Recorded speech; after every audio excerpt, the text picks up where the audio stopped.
Welcome back to the Shadowlands class review, and not to be an evangelist, but playing a paladin is a rather divine experience. Their very clearly defined design has essentially left them in a remarkably solid place in the World of Warcraft lineup. If you like having big, simple options to solve large problems, then the Paladin is king. I mean, between emergency buttons like Blessing of Protection, Lay on Hands, and Divine Shield, they can survive a serious onslaught or clutch save an ally, and with ease. Blessing of Freedom sometimes can feel like cheating, and Sacrifice is a great tool for any content. I've mained a hunter, and let me tell you, playing with Matt Dakor, two paladins in the guild, has been an incredible time. Sadly though, that paladin power does come at a cost. Outside of a single target stun and either repentance or blinding light from talents, they don't have too much control over their enemies. So versus others, paladins are purely worried about themselves and their allies.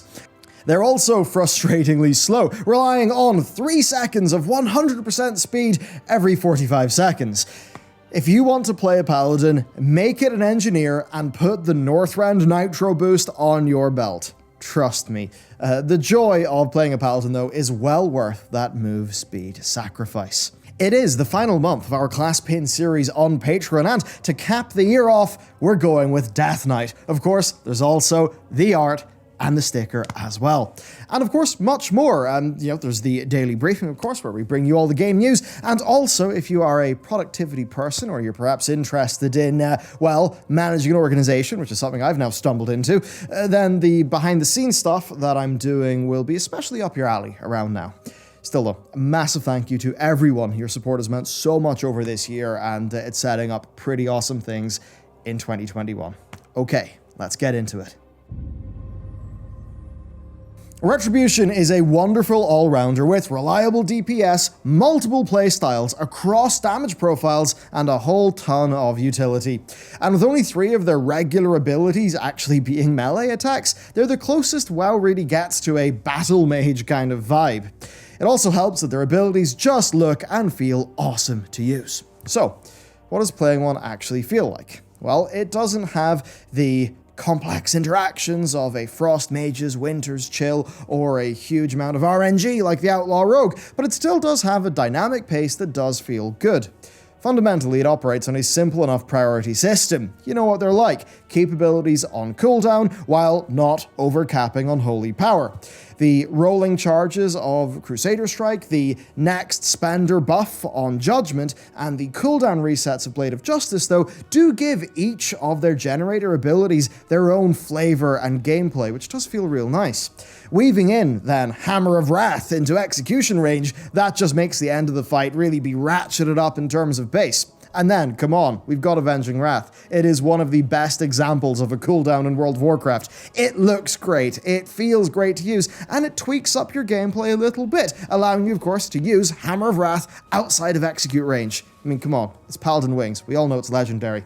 Now, when we actually get into the talents, the spec really does start to shine even more. This is the bit that's real impressive to me. Righteous Verdict can get you into a pretty nice rhythm of builder-spender, and the extra procs from Blade of Wrath or Imperium Power are a nice little thing to react to if that's your style. They've also got some talents that I just think are, well, the gold standard for World of Warcraft. Execution Sentence and Final Reckoning. Execution Sentence grants you a pretty damn satisfying 8-second window of burst damage every minute that is based off fitting as much damage as you can onto a single target in that time. Then Final Reckoning is much the same. It's a great feeling ability, and for 8 seconds after use, your spenders do a bunch more damage to the targets that are hit. And the thing is, working out how to actually set these things up together for big damage is just a really fun gameplay thing that you're doing. Then there are more general pace-setting talents. We've got Divine Purpose, which adds in some free spender procs. We've got Holy Avenger, that gives you a few seconds of just huge resource generation. And then Seraphim, that gives you a fat burst of stats every 45 seconds. Simply put, right, the variety in pace that Ret can have through its additional talents is just awesome. They actually do their job as talents in an RPG, allowing you great customization over your playstyle and the required damage profile, which I think is pretty cool. And while a very seasoned player of another DPS spec might look at them and say, oh, they're a bit dull, well, the thing is that the simple builds allow for a good Rat Paladin to be so much more than just a DPS player. Weaving in an instant flash of light from Selfless Healer, or snipe healing an ally to full with Word of Glory, that can help out massively, and that's before we even look at their blessings. And that's the thing, unlike most others, playing Ret easy mode actually frees you up to help out the team more instead of just feeling low effort. That's pretty cool. Now on the defensive side, they are pretty much best in class for all of the usual Paladin reasons. Plus, they also do have Shield of Vengeance, which can then be, this is a bit more of a sweaty gameplay option, can be min-maxed with Blessing of Sacrifice to pump up the amount of damage that you take to make the Vengeance Shield pop harder. Kinda cool.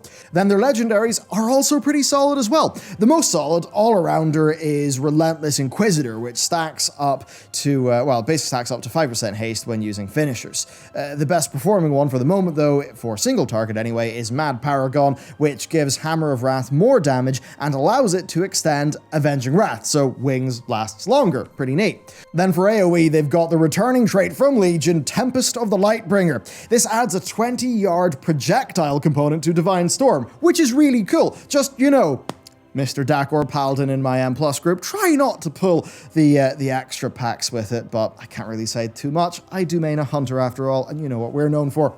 Overall then, the Rat Paladin, they're fun, they're hard to kill, and they can save their allies from certain doom. Rat honestly can handle most situations, provided they don't have to move too fast on the regular.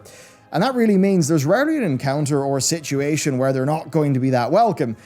And sure, maybe they won't top the charts all the time, but I would say that's really not the reason to play a Paladin in the first place. You'll do pretty good performance, but the real thing is you can help out your team, you can increase your actual success rate in content by being really good and really using those clutch Word of Glories.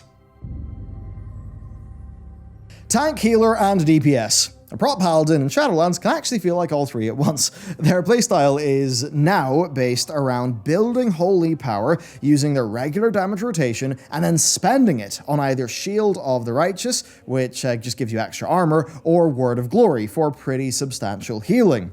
And at their core, they are just an unflinching bulwark. The whole point is, well, they take reduced damage in their consecration, so they drop that, they hold their ground, and they pump out some serious AoE damage. They will climb those meters. Avenger's Shield then stands out as one of the most satisfying abilities in the game. It really is. It works as well as an AoE interrupt that's also got a cooldown reset, and with the right build, it can really deal substantial damage and provide mitigation. It's pretty cool. They then really stand out with the healing, right? Every 5 uses of Shield of the Righteous provides a free Word of Glory, which can basically be banked and used when necessary. Now, Word of Glory heals the Paladin up to 250% more based on the missing health that they've got, right? So if you've got really low health, your Word of Glory will be really, really big. And, this is the really cool bit, with the Hand of the Protector talent, it'll do the same thing to others. And in practice, this means that a well-geared prot Paladin can snipe heal themselves or their allies for most of their HP, all while keeping mitigation up. That's been cool, and that has been our experience playing, as and with prot paladins in our guild so far. They can react to somebody taking spike damage, and often faster and better than the healers can. It's wild, it's really cool. And the thing is, that doesn't leave them in danger of dying, because they've also got Ardent Defender for a 20% damage reduction, and, to prevent death, and then also Guardian of Ancient Kings, which will half their damage taken. Now, that does seem like a weak lineup of main tank cooldowns, especially given, some of the CDs there, but, I mean, you gotta remember, they're paladins, so they have Blessing of Protection, and they have Bubble. They're really quite hard to kill. Where they do fall short, though, is enemy control. So outside of Avenger Shield's, ranged interrupt and a single target stun, they pretty much are relying on party members to bring any form of AoE, CC, or slow, which of course you then compare to a warrior shockwave and basically everything a Blood DK can do, and yeah, they can feel just a little bit limited. Okay, talents, let's cover those. Like with Ret, it's a big win on choice, extra damage, extra magic mitigation, extra physical mitigation. It's all, that's all a pretty clear choice in the first row. Having the option between Divine Purpose, Holy Avenger, and Seraphim, like the other specs, has a similar effect here. They can smooth out their downtime, they can have a huge spike every 3 minutes, or they can pump some serious damage out with Seraphim's bonus stats. The most fun talents, though, that we want to highlight are Spell Warding and Final Stand. Spell Warding replaces Blessing of Protection with a magic variant, and the amount of problems that one can solve, it's pretty incredible. Then Final Stand is another massive emergency button, making Divine Shield also AoE taunt enemies. So yes, a literally invincible tank that will taunt everything to it. That's cool. Now, covering the Legendaries, they also have a few worth mentioning. Holy Avenger's Engraved Sigil gives Avenger Shield a 35% chance to instantly reset, and remember, it already resets and can be talented to hit 5 targets, then provide a shield. So that's a Legendary that's fun to use and also boosts survivability, utility, and damage. It's kind of nice. The class-wide Legendary that ends up just providing a flat 5% haste is also pretty good. This class does, of course, rely quite massively on haste, so that's often just a good pick to speed up the gameplay. The rest of them then are fairly boring and honestly not that worth mentioning.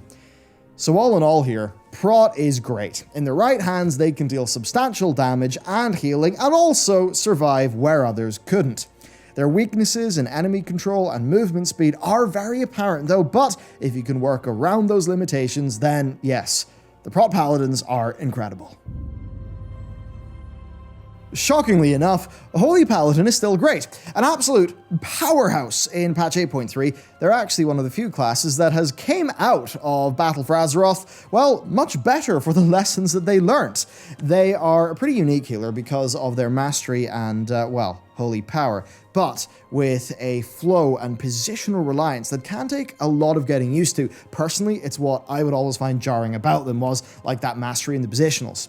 But like with the rest, right, they've got their simple hard cast heals, but then they've got Holy Shock, an instant spell that can heal or damage and gives 1 holy power.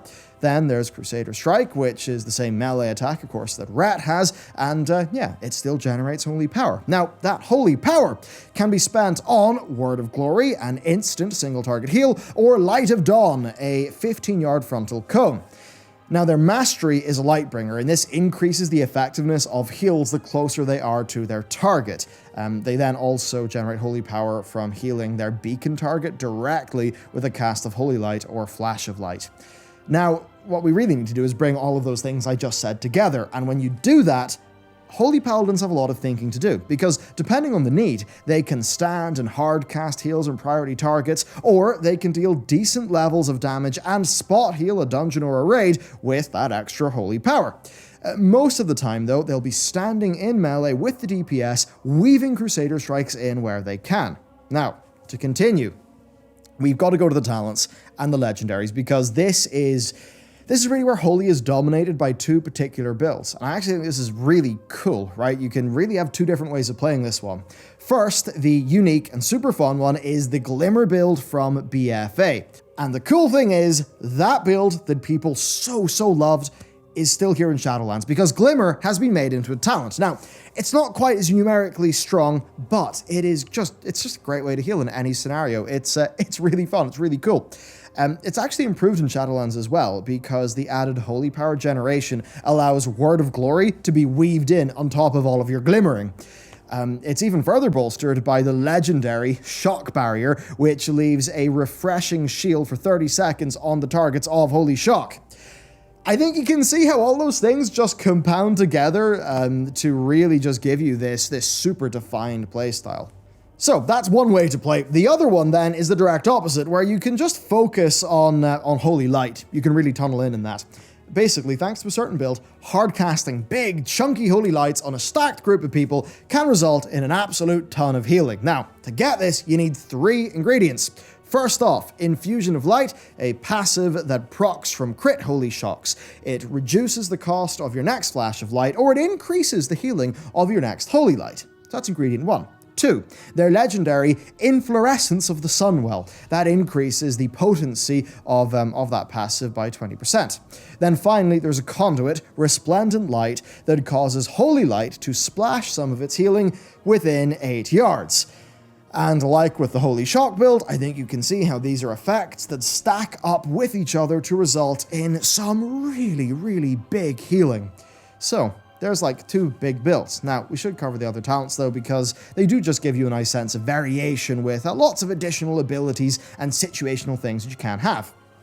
So, having access to Light's Hammer and Holy Prism as separate abilities can add in some fun options. Then, Rule of Law can offset the tight positional requirements for healing, though that does leave it feeling mandatory in raids. There's maybe something there. The option then between Glimmer, an extra beacon, or a 5-person temporary beacon, that can be a really strong situational choice. Like the other specs, having access to Divine Purpose, Holy Avenger, or Seraphim can let players pick basically, when they need or want a burst of extra power. And the real takeaway here is basically that Holy is a awesome spec to play with. It really is. It's got like different sort of well-defined and uniquely cool builds and playstyles within it for different situations. And I just think that's such a design win for Blizz. And honestly, can't recommend it enough. And not to mention, being a healer that's got access to just general Paladin defensives, that's amazing. Now, they still do have Paladin weaknesses, and they're weird points. I mean, by default, they have awful AoE healing, so do keep that in mind. If like 30-person raids are your thing, but other than that, yeah, they're just great. It's Covenant time, so Paladins are well off enough here, but one does reign supreme: the Kyrians. Divine Toll unleashes up to 5 Judgments, Avengers, Shields, or Holy Shocks in AoE on a 1-minute cooldown. Now, in AoE situations, this performs extremely well, while, of course, looking and sounding rather fantastic. For Holy, in particular, having access to 5 Holy Shocks every minute on the 1 button is a bit of a game changer, especially if you're going with that Glimmer build. I mean, you can see how that's cool. Now, yes, it does not scale as well in single target for Prot or Ret, but it does hold its own. Now that said, for big damage and healing on a cooldown, you've got another option, and that is the Venthyr's Ashen Hollow, which is also awesome. Actually, I believe it's currently outperforming the Kyrian ability for Ret and Prot, but of course, 4-minute cooldown, so it is a bit less flexible. Now, it doesn't feel as useful for Holy, but it could theoretically, yes, act as a healing cooldown if needed. Over for the Night Fae then, it's a bit sad because Blessing of Seasons is a cool idea, but the implementation is a bit weak, and it's actually just a bit weak. It's basically a rotation of 4 buffs, 1 for each season. They last for 30 seconds. They've got a 45-second CD, so you can see the idea there. It is a cool idea, but it's just fiddly and doesn't actually hold a candle to the other abilities. Then last but not least, we've got the Necro Lord's Vanquishers Hammer. It's a big hammer on a 30-second cooldown that empowers your next single target spender. So for Rat, that means Templar's Verdict will trigger Divine Storm. For Holy, Word of Glory will trigger Light of Dawn. And for Prot, Word of Glory will also cast a Shield of the Righteous. Now that is pretty cool, and it's like a nice addition and modification to the core rotation, right? You'd actually notice it, but it doesn't feel quite as special as Divine Toll or as monumental as Ashen Hollow, and sadly, the balance is just not quite there for this to be worth picking, even though I do actually think it's a pretty damn solid design. So to conclude, overall the Paladin is just an awesome class. Yes, it has its pretty well-defined downsides, and maybe Ret is not the most exciting thing to play in the world for some people, if you really want the more complex DPS specs, but just as a class, it's got an extremely strong identity that persists across all 3 specs, and they all just stand out as like masters of what they do. I think you can never go wrong with a Paladin in any group. And to sort of kick this out of purely being the Paladin class review and just to talk about some of my own more personal experiences, as you know, I've been maining a Hunter in this expansion, and I've been doing almost all of my Mythic plus 2v2s, 3v3s, and raids with at least 2 Paladins. I mean, yeah, we've got 2 Paladins in the company. Our raid leader, Dakor, is a Paladin. I'm seeing Paladins all over the place. And I'll tell you what, just being around Paladins is such a premium experience. I mean, being there in a 2v2 with a Rat Pala and knowing that your friend can just drop a chunky heal on you, and it's just really great. And the same goes for dungeons as well. It's just so nice having a Paladin around, and that's one of the things that would really draw me to being a Paladin. You can actually be that kind of hero of the group, right? And your ability to actually go there and help out. I mean, look, in my choosing a main series, I said that if I was going melee, then the Paladin would be my pick. Yeah, that's very much the case. I would actually say that the real world experience of playing with Paladins more and more has only reinforced how I absolutely would go Paladin if I was going melee for my own personal main. And just certainly, everything that's been involved in making this particular video has just been, every time, we look at it, we check in and things, it's just like, yeah, man, Paladin's awesome. Paladin's awesome. There you go. That is the Paladin class review. There's a few little cons. You can get over them easy. Seriously, the engineering belt. I mean, it'll take you off, the wheelchair meme for a little bit. Totally recommend it. Anyway, right. That is it for me. Of course, if you would like to watch the previous installment of the class review, which was on the Hunter in Shadowlands, then you can check that out. Of course, if you want to support our team and also get some sweet loot like the Death Knight pin, then you can check out the Patreon. All right, that's truly it for me this time. I'll see you next time.